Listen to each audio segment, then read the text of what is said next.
Qida Təhlükəsizliyi Agentliyi ölkənin müxtəlif bölgələrində, heyvan bazarlarında, heyvanlarda yoluxucu xəstəliklərin yayılması risklərinin qiymətləndirilməsi, həmçinin bazar ərazilərində sanitar-gigiyenik və baytarlıq tələblərinə əməl olunmasına nəzarətin gücləndirilməsi məqsədi ilə monitorinqlərin keçirilməsi davam edir. Bu məqsədlə Tovuzun Aşağı Quşçu kəndində yerləşən heyvan bazarında növbəti monitorinq aparılıb.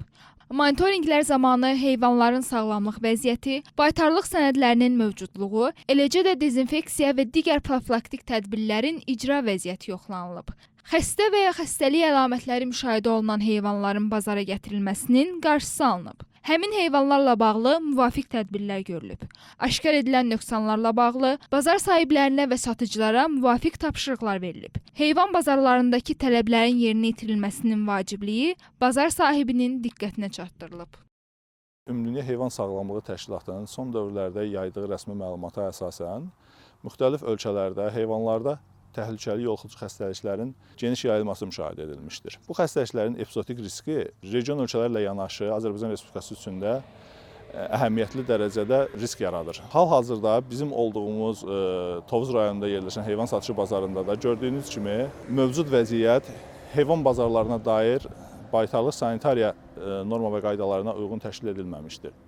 Heyvan bazarlarında müxtəlif mənşəli heyvanların satışı, yerləşdirilməsi, daşınması prosesləri infeksiyaların yayılmasına və ölkədə xəstəliyin artmasına səbəb olur. Əhalinin sağlamlığı üçün, ətimizin keyfiyyəti üçün, bazarların təmizliyi üçün gözəl qərardır. Əlbəttə ki, bizim də burada çatışmamazlığımız var. Müəyyən işlər relyeflə əlaqədar olaraq düzəldənmədiyimiz və yaxud düzəldə bilib düzəltmədiyimiz işlər də var. Amma çalışacağıq ki, bunların hamısını yerinə yetirək. Dövlətin tələbləri nədir? Qida aktanın bizə göndərdiyi qərarlar qəbul olunanda orada bir dənə bizim əleyhimizdə deyək ki, heç bir əks proqram yoxdur. Nə var? Vətəndaşın, cəmiyyətimizin xeyri üçün olan bir şeylərdir. Biz bunlarla razılaşırıq.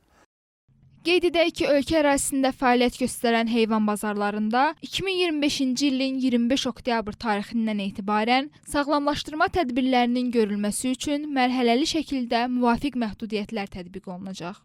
Qərar Ümumdünya Heyvan Sağlamlığı Təşkilatının rəsmi məlumatlarında qeyd olunan yoluxucu xəstəliklərin region ölkələrində yayılması riskini nəzərə alaraq, epizootik sabitliyin qorunması və infeksiyaların ölkə ərazisinə daxil olmasının qarşısının alınması məqsədi ilə imzalanıb.